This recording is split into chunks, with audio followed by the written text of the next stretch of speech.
Okay, perfect. So as I said, let me share the screen with you. So in the first half of the class, Preet, we'll do some past papers related to market structures that we recently completed. And then in the second half, we'll start off with the new topic, which is labor market, and that is unit 3.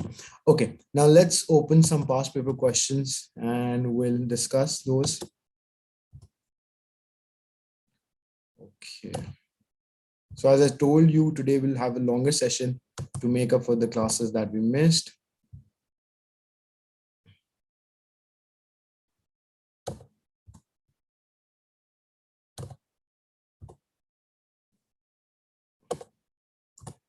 I think that should be enough. Okay, now let's go and see questions related to market structures.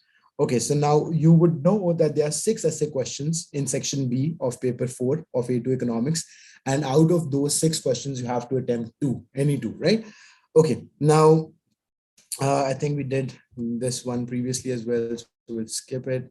Let's see if we can find a question over here. Right. Right. Okay. Perfect. So here's the first question about market structure. So can you see my screen?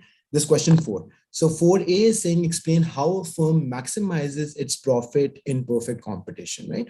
Okay. Now we'll do this one first for 12 marks and then move to the B part, which says discuss whether profit maximization is the best strategy in the long run for firms in different market structures. Okay. Now let's get started on this. So for the A part, so for each question, what I'll do basically is that you'll tell me what do you think should be the answer to this question, and then we'll discuss, and then towards the end of it, we'll also look at the marking scheme and see if we included all the points or if we missed out on anything. Okay, now explain excuse me, explain how a firm maximizes its profit in perfect competition for 12 marks, right? So ideally, you should start off your answer by defining a little bit of what market structure, what perfect competition is, right? Since it's asking you about perfect competition, so it would be a good idea to give a little background to the examiner that what perfect competition, right? So you can start off your answer by saying that perfect competition is one of the 4 market structures. And perfect competition is a market structure where there are a lot of firms and they are producing homogeneous goods, which means identical products. The firms are price takers. Whatever price is prevailing in the market, they can only sell at that price, nothing more, nothing less, right? Is a market structure with very high level of competition. Absolutely excellent, right? So all the characteristics that we talked about in our class, right? So the first one was there are many firms that are producing. So let's say there are many firms. And then another major characteristic of perfect competition is that products are homogeneous, right? All these different firms in perfect competition are making identical goods. Products are homogeneous or identical. Then there are no entry and exit barriers, as we discussed in our class, right? It's really easy for the new firms to enter and exit the market, right? There are no entry and exit barriers, right? That's another one. No entry and exit barriers, right? And we know what can be some potential entry and exit barriers, right? We talked about that as well, but here in this question, you don't need to go in that detail. Then another very important characteristic of perfect competition is that the firms are price takers. Now, we did talk about this in our classes that price taker means that whatever price is prevailing in the market, in the industry, that is the price at which each individual firm will sell its products, right? So you can't charge a higher price. Why? Because there is intense competition. And as we discussed, otherwise, if you're charging a higher price, no customer will come to you. Instead, they'll buy from your competitors. Exactly. So firms are same price, standardized price, right? Firms are price takers. Whatever price is prevailing in the market, they will sell at that price. Okay. Now, a quick thing about paper 4 and generally about A-levels economics, that you will not write this in bullet points, right? So for any of your essay questions, even for your case study questions, you are not expected to write in bullet points. Why I do in my classes, just to kind of save time, because these are most of the things that we've already discussed in class. On an actual exam, you have to write in paragraph. Got it? So you could have written this in paragraph by saying that perfect competition is a market structure where there's a lot of competition, the firms are producing homogeneous products. So one sentence after the other, right? But not in bullet points, right? And then the fifth and last characteristic that we discussed is that consumers have complete information, right? So consumers have complete information about product prices, about product prices and quality and so on.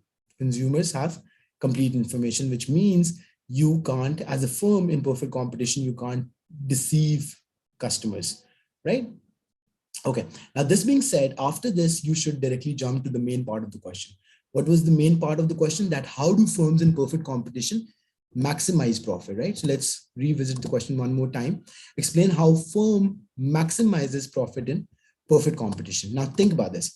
Preet, in our classes, we talked about two equilibriums of perfect competition: short run equilibrium and long run equilibrium. So ideally, you should be talking about both the equilibriums, right? Exactly, yeah. Now think about this. Another thing I want to mention here, that even though the question doesn't say that with the help of a diagram or with the help of a graph, right? So some questions we'll see as we'll practice more past papers, that some questions explicitly mention that you have to draw graphs to support your answer. In this case, it doesn't say that. But still, if you make a graph, a relevant graph, a diagram, that will help. That will help you get that will get you extra marks for that. So I would recommend that, since we have covered all the graphs in our classes, so we should make one on the exam as well, right? Okay, now what we do in the short run, right? So short run is a time period when at least one, at least one factor of production is fixed, right? So think about this. So we'll draw two graphs. First, we are looking at the short run. So have a look at this. So we will have two graphs drawn next to each other, and one would be for the firm and one would show the industry position, right? So let me label both the graphs in a bit, right? So you have always price and cost on the y-axis of every graph for market structures I'm talking about. And you'll have quantity demanded on the x-axis, right? Whatever product is being produced by this firm, right? So this is the graph for the firm, right? And then on the left of this, I've made the graph for the industry, right? Which is basically the market. What is industry? Industry is collection of firms producing the same product. So industry is on the left-hand side, firm is on the right-hand side. Again, on the y-axis of this graph, you will have price/cost. And on the x-axis of this graph, you will have quantity demanded. The only difference in this case, in the left-hand graph, like this one for the industry, is that this is the quantity demanded, not demanded, quantity produced. Total, basically it's quantity, just the quantity, how much quantity is being produced, because we'll be showing both the demand and supply curves on this, right? So this is the quantity of the product, quantity of, you can take a specific good if you want to, right? So let's assume we are looking at the market for potatoes, right? So quantity of potatoes on the x-axis, right? And similarly on this second graph, which is for the firm, it will be quantity of just one of the, only for one firm, right? So it's not for the entire quantity, for the entire market. So the second graph over here, which is I have labeled as 2, right? So this is the quantity for one firm in perfect competition, not for the entire market. How much is one firm producing or one producer producing? That is what is shown in this right-hand side of the graph. Whereas on the left graph, it's for the entire market. Okay, now this being said, we'll move on. Now, what do we have to draw? What is the first thing that we have to show on the graph, right? What's the first thing? For the industry graph, what's the first thing that we have to draw, right? So if you remember, we said that we have to make the market supply and market demand. We have to make market supply and market demand, right? Not aggregate supply and aggregate demand, because there's a slight difference. There is in fact quite of a difference between market supply. There's quite of a difference between market demand, market supply, and aggregate supply and aggregate demand, right? So the thing is basically that aggregate is for the macroeconomics. So when we say aggregate supply and aggregate demand, we are looking at the entire economy, right? Which we'll definitely discuss in macroeconomics, right? But when we're looking at one market, one sector, right? That's still microeconomics. Now, to give you a quick, since you brought this up, I'll give you a quick idea of what's the difference between micro and macro. So microeconomics talks about one sector, one market, right? So if we are looking at the market for agriculture, tomatoes in this case, sorry, potatoes in this case, right? So that's one market, one industry, right? One product. Whereas on the other hand, macroeconomics is when we look at the entire economy as a whole. So how much is Pakistan producing? How much is India producing as a whole, as a country? That's macroeconomics. That would include all the goods and services produced in that country during that particular time. And that's why when we have to calculate the total output produced by a country during certain time period, that is calculated through GDP, gross domestic product, which includes the output of all goods and services. On the other hand, for the microeconomics, it's only one sector or one industry, or simply speaking, one product, right? So that is what microeconomics is. So at the end of the day, even though we are looking at the market, but it is only for one particular product. So that still stays, that still is microeconomics, right? Okay, now upward sloping is your market supply, which means what is the total production of tomatoes in this market, right? How, like, based on, it is basically the aggregate supply of all the producers, all the farmers who are producing this product, right? And then market demand is the total quantity demanded by the entire market. That is the total quantity demanded by the entire market. Okay, are we good on this? Let's keep moving. Now, with market supply is equals to market demand, that is your equilibrium price. That's where your equilibrium price is. So now I'll be going a little fast because we have covered this in class, right? So this is the equilibrium price. This can be, I don't know, let's say this is 100 rupees per kg, right? 100 rupees, the price of potatoes is 100 rupees per kg at the moment, right? Now, this is the price. This is what we said what price taker is. Price taker means that whatever price is prevailing in the market, you will sell as a firm, as a single firm in that market, you can only sell at that price, right? So it will be a straight horizontal. It will be a straight horizontal demand curve for one firm. For one firm in perfect competition, it will be straight horizontal demand curve. And we know this demand curve is perfectly elastic. Its elasticity is infinity, perfectly elastic, which what it basically shows that you can sell any quantity at this price, but the price cannot change. Why can't the price change? So the firm, one firm cannot change the price. Why? Because this price is coming from the equilibrium price based on the market forces of market supply and market demand. Right? So one single firm cannot charge a price higher than this, right? But at this price, at 100 rupees per kg, as per our estimate over here, you can set whatever, like you can sell whatever quantity you want, right? So this is your price for one firm in perfect competition, right? And we do know that it is also your marginal revenue. I'm writing this down as MR, and this is also your demand curve. So this is your demand curve, this is your marginal revenue, and obviously it's also showing you the price in perfect competition. Easy, good on this? Can we move forward? Now there are two cost curves that we need to add to this graph for the firm. What are the two cost curves that we need to add? Here in this graph of perfect competition, what are the two cost curves that we need to add? You would remember, right? Exactly, marginal cost and average total cost. Excellent, right? So you will have marginal cost. We know marginal cost is always, marginal cost is always a J-shaped curve, right? So marginal cost, which is the additional cost of producing one more unit of the good, is always a J-shaped curve, right? Easy, we're good. And then what's the shape of the ATC? ATC is a U-shaped graph. ATC is a U-shaped graph, which would go like this, right? So let's try to like this, right? Okay. Now we also know that marginal cost always passes from the lowest point of the ATC, right? So up till this part, you can see that marginal cost was decreasing. It hit the lowest point, and then after this, it started going up, right? So marginal cost always passes from the lowest point of the ATC. This is what we learned through our discussion in the cost topic. Okay, now this is the graph. Now we'll see where the firm will operate and how will it maximize its profit. Because at the end of the day, any private sector firm, what's the objective of any private sector firm, right? So any private sector firm in any economy is always aiming for, or not always, or perhaps like we will talk about this in the second B part of the question where it has asked us to discuss objectives of firms. But most of the times private firms in any country are aiming for profit maximization, because that's why they started their business in the first place. The owners want to get a higher return on the investment that they have made. Okay, now What point will the firm operate on? Quickly, breathe. So where the marginal cost is equals to marginal revenue, that is profit maximization quantity for any firm at any point in time. So where the marginal cost of a firm is equals to its marginal revenue, that is the profit maximization quantity. We know this, right? Excellent. That's correct. So think about this. This orange graph is your marginal cost. This pink graph, which is straight horizontal line, is your marginal revenue. So where is the orange and the pink line intersecting? So they're intersecting over here.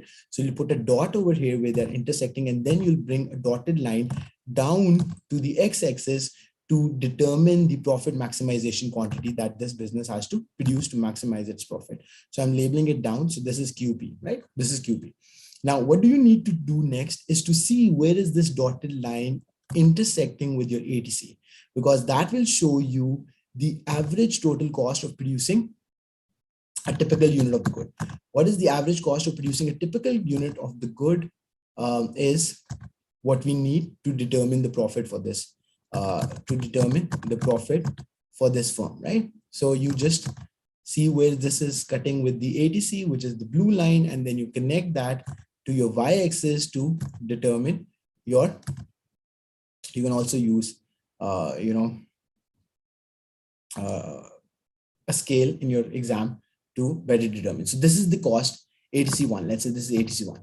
So this is how much it costs you to produce a typical unit of the good, whereas the price was 100. So price was 100. You're selling each kg of potatoes for 100 rupees, whereas perhaps it's cost you, let's say 80 rupees per kg to produce this thing. So 100 minus 80 is 20 rupees is your profit on each kg of potatoes. Does it make sense? And which area represent your profit? So the area of this rectangle that I'm shading, right? So the area of this rectangle is your normal profit, abnormal profit. Preet, would this be your normal profit or abnormal profit? This will be your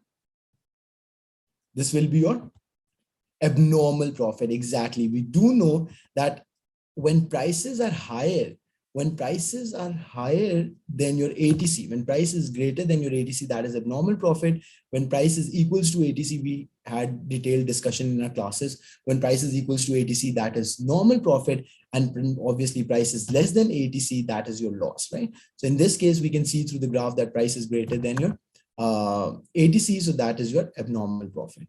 So this is your abnormal, or we can also say supernormal profit. The two things mean the same, right? No difference, abnormal or supernormal profit, right? We good? Okay, now perfect. Let's keep moving. So this is the short run equilibrium. Now we have explained, you will not only draw the graphs in an essay question like the one that we are attempting, you also need to show, let's look at the question one more time. So this is the question, explain how a firm maximizes profit in perfect competition. So you'll say, after explaining all the characteristics and after making the graph, you'll say that the firm is a price taker, so it cannot mess up with the prices. So prices are always determined by the market forces. So each firm in perfect competition has to sell at the price that is prevailing. But what it can do is to have its cost reduced. So if your ATC is not the blue line, and instead, I'm just giving a hypothetical example here. So if that would have been your green curve, right? ATC is green. So just imagine then your cost would have been lower than what it is right now. It could have been lower than 80 rupees per kg, and that means that the business would have made more profit. Yes or no? Because prices are the same. You can't mess up. You can't, charge higher prices because of all the reasons that we discussed. There is so much of competition. Products are homogeneous, and so on and so forth. Right. So only thing that you can do is to keep your cost lower, and then you could have earned higher profits. Yes or no? Right. So that's correct. So Preet, the way firms operate in perfect competition, the way that they operate in perfect competition, they are both allocatively and productively efficient.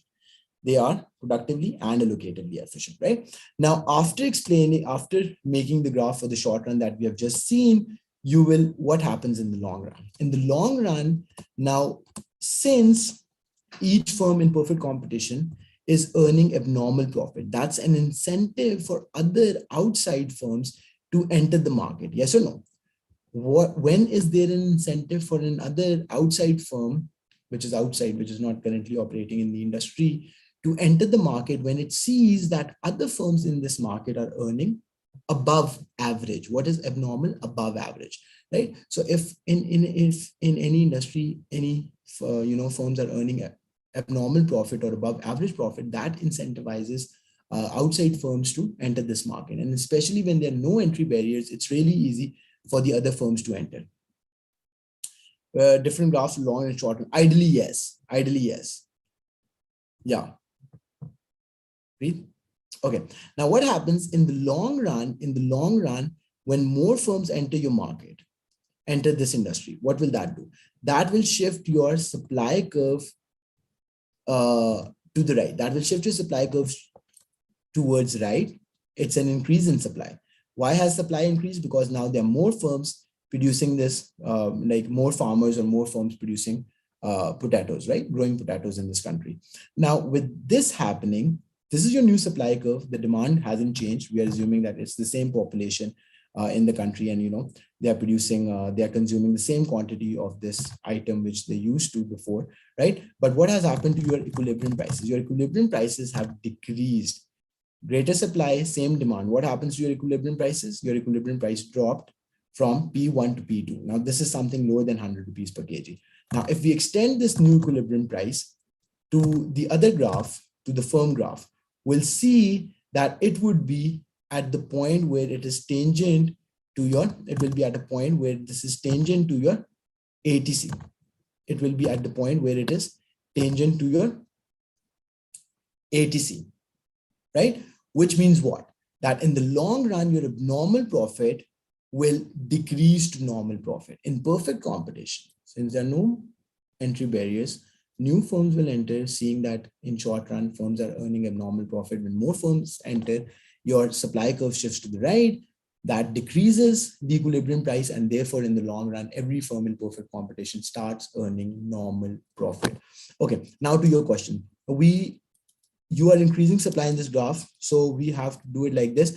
Okay, so I was doing it on this graph just to explain you. If this is comfortable for you, that's also acceptable. That's also acceptable. If you want to make a completely new graph, just for the firm, just show it for the firm, right? For the firm, if you want to show a new graph separately, that's also fine. I mean, as long as you're able to explain to the examiner what's happening, even you can show both the short and the long run on the same graph. If you want to make a different one, that's also fine, right? So think about this. So in the short run, your demand curve was higher. So your demand curve was over here, right? So this was your demand curve. So price was at P1, right? Over here. Now in the long run, we have just seen that your demand curve shifted downwards because the market prices decreased. Okay, with this happening, the other graphs stay the same, right? So your marginal cost is still the same, what it was before, right? This is your marginal cost, and then this was your ATC. This was your ATC. But now in the long run, your ATC will be tangent like this. Your ATC will be tangent to your demand curve, which means your price is exactly the same as much as your price will be equal to your ATC, and therefore this means that the firm will make only normal profit in the long run. Does it make sense? Okay, now have a look at this. Breathe. So this becomes your new demand curve. This is your price. This is also your demand curve, and this is also your marginal revenue, right? Now, again, the same rule applies. What is the profit maximization quantity for any business at any point in time, where the marginal revenue is equals to its marginal, whereas the marginal cost equals its marginal revenue. So the orange and the green line are intersecting at this point. So you'll put a dot over here, you'll bring this dotted line down and connect it to the x-axis to determine the profit maximization quantity. You can label it as QP, which shows that this is the profit maximization quantity. Now, if you see, this is your price, this green curve, and this is also equal to your ATC at this point, right? So this is also equal to your ATC because, as I said, ATC, the blue line is tangent to your green line, right? So this shows that whatever price you are charging in the market for each kg of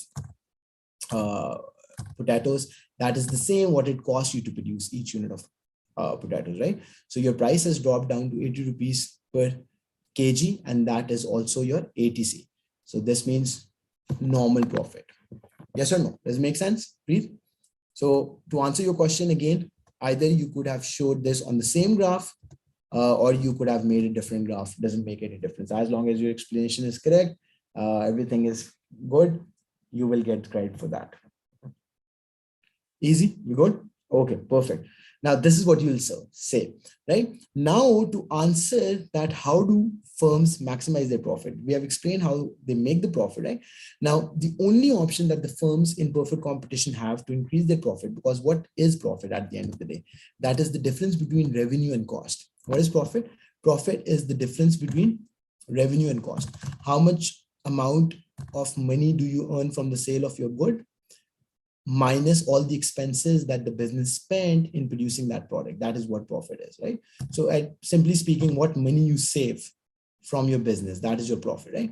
Now, if revenue is fixed because prices are fixed, if in any situation, like in perfect competition, the revenue is fixed for the firm because the prices are fixed, the firms are not price maker, they are price taker. Whatever price is prevailing, you have to sell at that price. The only option which then firms in perfect competition have to get higher profit is to focus on cost minimization, right? Now, how can they do cost minimization? You can write a little bit about that. So they can try to become more productively efficient. What is productive efficiency? Minimizing your average cost of production.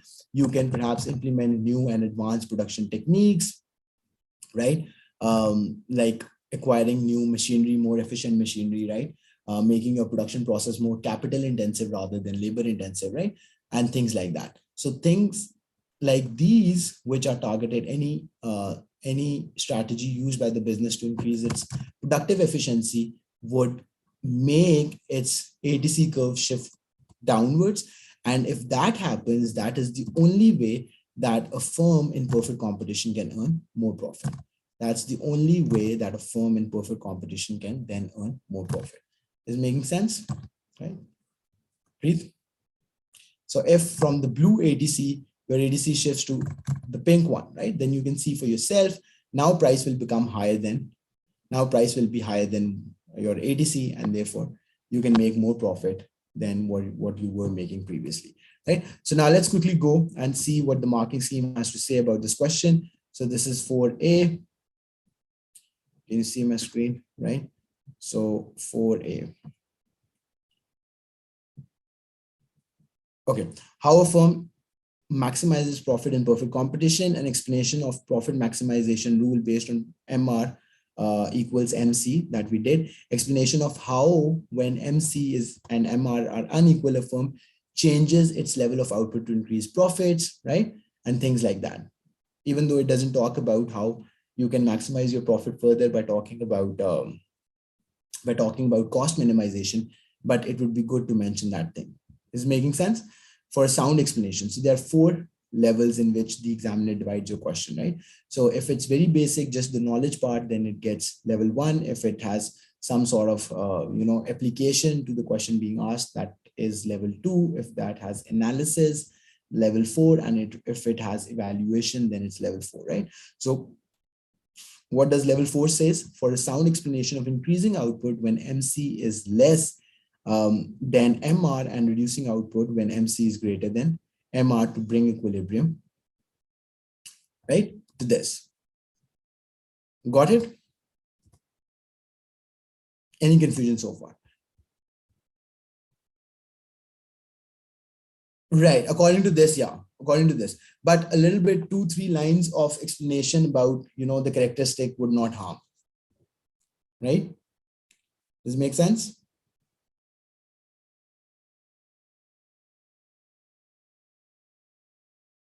Okay, can we keep going?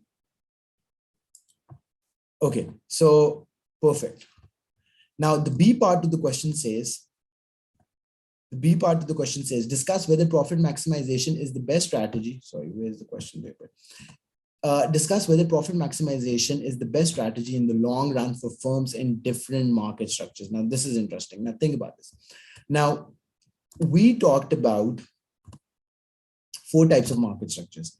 And the question is technically asking you to comment on all the 4 market structures, because it says if profit maximization is the best strategy for any market structure, right? Discuss whether profit maximization is the best strategy in the long run for firms in different market structures. So technically, you have to comment on all the 4 types of market structures, which includes perfect competition, monopoly, monopolistic competition, and oligopoly, right?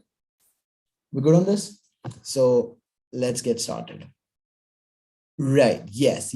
You will say that, Preet. But first of all, you have to obviously in your answer, you'll talk about other objectives as well. And then you'll also mention that how profit maximization sometimes can be harmful. And that's what we're about to say, right? So perhaps you can start off your answer. Let me copy the question, right? So you'll start off your answer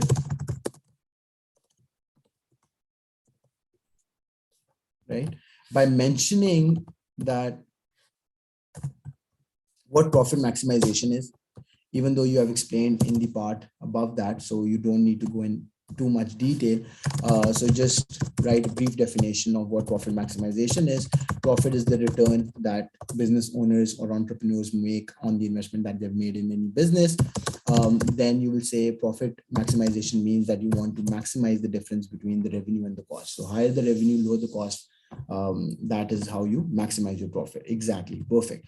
So after that, right, then you'll directly jump to what are some different business objectives. What are some different business objectives that businesses try to achieve, which includes, like we did talk about, the sales revenue maximization, right? Then we had sales revenue maximization. Sometimes for new firms, it's the survival, right? Survival is a big challenge for them. Then it could be about higher market share and so on and so forth, right? So you will just write 1 or 2 lines explaining what each of these different business objectives are. Then you will come to the main part of the question, which says, if in long run, it's the best strategy. If in the long run, profit maximization is the best strategy for firms in different market structures. Okay. Now you have to comment that what is perfect competition and tell a little bit about if this is a good strategy in perfect competition. Then similarly, I'll come to it in a bit, just give me a second. And similarly, you have to talk about if monopolistic competition, firms in monopolistic competition, if profit maximization is good strategy for firms in monopolistic competition, similarly for oligopoly, and similarly for monopoly, right? Okay, now let's get started on this. Now, what is perfect competition? We already know, right? Couple of firms, no entry and exit barriers, they are producing identical products and all that stuff, right? Now, there isn't technically any margin for you to be innovative. Now, listen to this carefully. If you don't have any margin to be innovative, right? It's the same standard product that you are producing, your competitors are producing. So, I mean, there's no element of, you being different from your competitors, you being producing better quality product with which you expect to, really outbeat your competitors and so on, right? So yes, most firms in perfect competition would aim for profit maximization, but there is a major constraint not being able to influence product price, right? So what's the problem here? So firms, what I've written over here, that yes, firms in perfect competition would want to maximize profit in the long run, right? But the challenge is that they do not have any control over the product prices. So whatever product prices, as we just discussed, is prevailing, whatever price is prevailing in the market, they are bound to sell that product at that price, right? Okay, now for monopolistic competition, right? So you will first of all give a little bit of an idea of what monopolistic competition is. So a quick recap on this. What is monopolistic competition? It's a market structure where there are many firms, not as many as perfect competition, but still a couple of firms. And these firms are producing apparently similar products, but they put a lot of emphasis on marketing and branding, right? So what was the example of perfect monopolistic competition that we discussed in class? Consumer goods. Like think about clothing market, think about consumer hygiene products like soaps, shampoos, and stuff like that.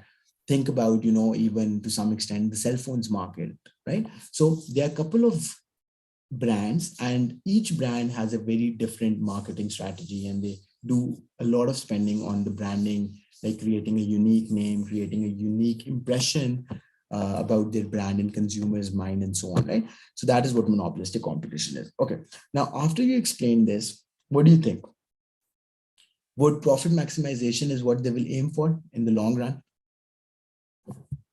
Is profit maximization, right? Exactly, right? So profit maximization is what their shareholders would want the business to pursue. Now, this is where things get a little complicated as well. Think about this, Preet. Now, in very large companies, you must have studied this in your business as well, that business structures are different. Either a business could be a sole trader where it's one owner, and most of the times that person is responsible for making all the major decisions and so on. Then there's another structure, business structure, which is partnership, where there are a couple of people who collectively own a business and they collectively make decisions and so on. Then a business could be a private limited company, which means its shares are not traded on the stock exchange, but there are a couple of shareholders and they are part of the board and they collectively decide and so on. Right. So the closest let me answer your question, please. Just give me a second, right? And then there's public limited company where there are hundreds and thousands of shareholders. General public can buy shares. All these big companies in the world that we are all familiar with, like Facebook, Google, Amazon, blah blah blah. Not only the tech companies, but even the other big companies like Shell, Procter and Gamble, Unilever. All these companies are public limited companies, right? So general public can buy the shares. Now, the challenge with public limited company is that the shareholders are not the ones who are actually running the business. What's the challenge? In public limited companies, shareholders are not the ones who are like the real owners, who are the shareholders, right? Who have equity in the business. They are not the ones who are making day-to-day, daily decisions for the business. And therefore, the managers who are running this company, public limited company, they might have their objectives different from profit maximization. Right? Does it make sense? And this is what we call principal agent problem. So what do we call that? Let me write this down because I don't think so. We got the chance to discuss this in our classes. So principal agent problem is what is the term that we use to refer to the idea that managers of a business are thinking about their own benefits, like how to get more salaries, how to show that they have been doing the best performance and stuff like that. And they might not always be focused on maximizing the return to shareholders, right? Write this down for you. These are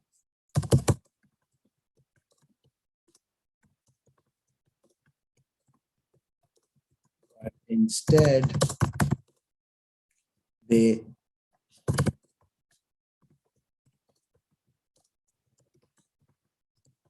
in terms of higher salaries. What will benefit managers? Think about this. So if they're not trying to maximize profit, what they're trying to do, they're trying to get higher salaries, right? More output if they receive commission based on business production, right? So that is what I'm trying to say here, is that not always the managers of a business are working strictly for profit maximization, right? Especially if they do not have the incentives. What do I mean by incentives? Now, that is the reason why all these big public limited companies have started giving equity. Do you understand, Preet? Are you getting what I'm trying to say? So that is why all these big public limited companies, like whoever is the CEO of Google, right? I don't remember his name. Sundesh, I don't know, right? So that person definitely owns some decent amount of equity in the business, which means what? If Google share value goes up, if Google becomes more valuable, then that person would directly get a benefit out of that because he's also a shareholder now. Sundar Pichai, exactly. Sundar Pichai, right? Exactly, right?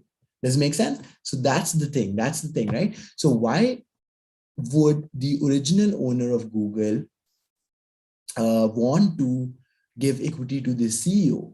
Reason being because unless that person who is managing, who is in fact in the topmost position of that company, if his or her objectives are not aligned with the profit maximization, then that person will never think about maximizing the value of the shareholders. So that's the reason. Did you get this? Is this clear? Is making sense, right? So that's what principal agent problem is. And why did I bring this into discussion? Because if there is any principal agent problem that we will see, especially in big companies like oligopoly, like big companies that we see in oligopoly, monopoly, and monopolistic competition, then in those cases, profit maximization might not always be strictly followed, right? Profit maximization might not always be strictly followed, right? Okay, now then you will say in monopolistic competition, yes, so ideally you should argue on the both sides, how profit maximization can be a good objective, a good strategy, and how it can be problematic. Now let me explain you that what I'm about to write over here, right? So how is profit maximization a good strategy in monopolistic competition? Yes, it is a good strategy because with higher profits, the investors will get better return on their investments, and therefore they will be willing to invest more in this business. Does it make sense? Secondly, what is that called? Retained profit. What is retained profit? You must have studied this in accounting. Moreover, secondly, more retained profit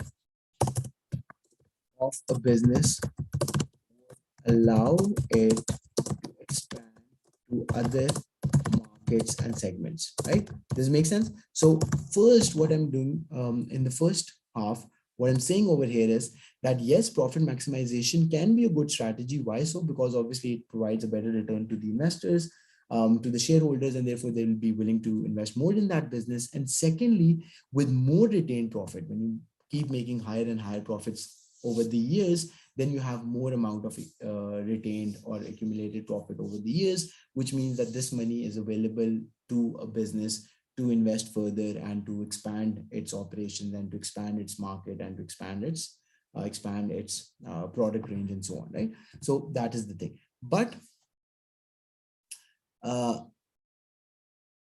if there's a new product in market, is it monopoly? I mean, if it's a completely new product, okay, I got your question. Good question, Preet. So if it's a completely new product, you're saying that if it's a new product in the market and there's no competition, then yeah, for time being, it will be monopoly. But will it stay as a monopoly over time? That is something that we can't say. So simply speaking, depending upon the entry barriers. So if the entry barriers are high, then the business which was unique and so on will be able to retain its monopoly position. But if entry barriers were not that, if entry barriers are not that high, then new firms will enter and they will take away that status from that firm. Does it make sense? Okay. And sorry, I completely forgot to answer your earlier question. So you asked if cell phone market we can classify that as monopolistic competition. So the answer to that is yes. To a large extent, yes. Why? Because think about this. Cell phones nowadays, I mean, the technology is quite similar. Like, I mean, I don't know much about this technology, but still, I mean, you do have all the basic features, like, you know, you have face recognition in most brands, you have fingerprints recognition, you have, you know, all the other features that you have, like compatibility with different internet services and so on and so forth. So most of these features are similar. So products are in that way similar, but still all these different brands have very different marketing style. They put a lot of money on branding, right? The way iPhone sell itself compared to what Samsung does for marketing, and similarly other brands and so on, right? And entry barriers are not very high. I mean, obviously, it's always a threat that you have to compete with well-established brands. So let's say if a new cell phone firm comes up like Oppo and some Chinese brands, we have seen that some new brands have recently opened up, but they did face a lot of competition from and they are, I'm sure, still facing a lot of competition from the well-established brands like Korean Samsung and US Apple and so on, right? Is making sense? Okay. Now, this being said, so here I've explained how it could be a good idea, but downside of profit maximization. On the downside, strict profit maximization can also be harmful because that now this is where the profit satisficing argument is coming into play. Right? Now this is where the profit satisficing element is coming into play. But what I'm about to say over here, strict profit maximization can also be harmful because that might mean lower salaries workers, which can reduce their incentives to work, right? Less or no discounts for customers, right? Less or no discounts for customers, which means that it might be like that can affect your customer retention over time, right? So if other brands, your competitors are giving them discounts and so on, but you aren't, then you are at the risk of losing your customers to your competitors, right? So that's what I'm writing over here, right? So less or no discounts for customers. Then there could be other problems with profit maximization, right? So in this question, you also have to argue how profit maximization might not be a good objective for the firm, or what problems it can bring. Easy, right? Now for the oligopoly, think about this. For an oligopoly, is it a good strategy to maximize profit in the long run, right? So you will say, yes, it can be a good strategy, especially when they have formed a collusion. Now, if you remember, we did talk about what collusion is and how that takes place in oligopoly markets. Now, collusion is this feature of collusion is unique to oligopoly firms only, right? Oligopoly markets only. So we do not see firms in perfect competition, or we don't see firms in monopolistic competition, or monopoly is already a single firm, to form a collusion, right? So it's only in oligopoly markets where collusion takes place. Got it? So you will say, think about this. Why with collusion, profit maximization is the best strategy? Because then you do not have the risk of new firms coming in the market and taking your market share away, right? Because what is technically collusion? Collusion is like kind of making a monopoly, right? It's kind of making a monopoly because multiple firms come together and act as a single producer, and they are able to set their prices and determine their output and so on, right? So that is how firms in oligopoly markets get to maintain their high profits and high market shares, right? So it should not be a problem. But in case there is no collusion,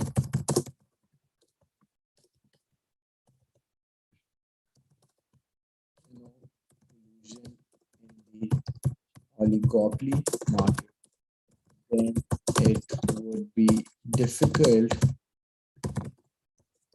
to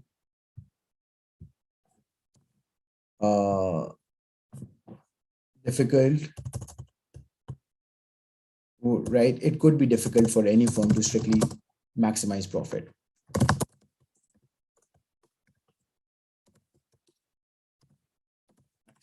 Profit, or that can be at the risk of losing your customers, right? So that's what you need to remember.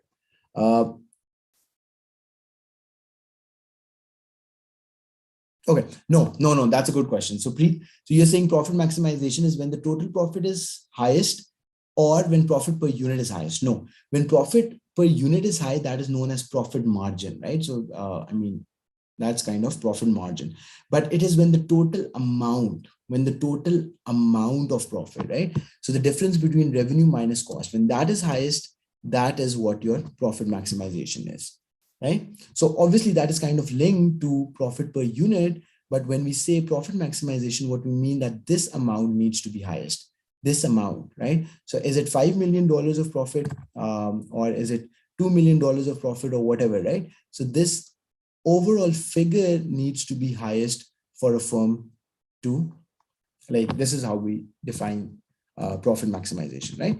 And similarly for the monopoly, again, in the long run, profit maximization is the best strategy because obviously there's no competition and stuff like that, right?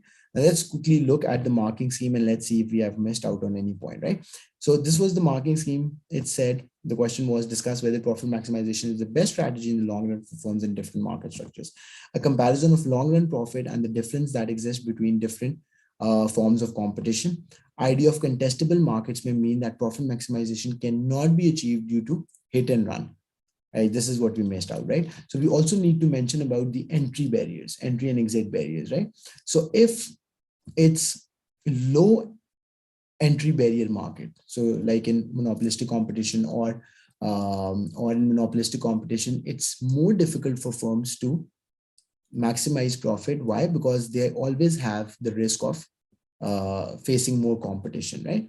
So they can't do, right? So they can't always be about profit maximization, or there may be other objectives, right? As we talked about, different strategies can be identified in relation to different market structures. In perfect competition, monopolistic competition, long run profit maximization would apply, whereas in oligopoly and monopoly, other strategies may be appropriate, like sales revenue maximization.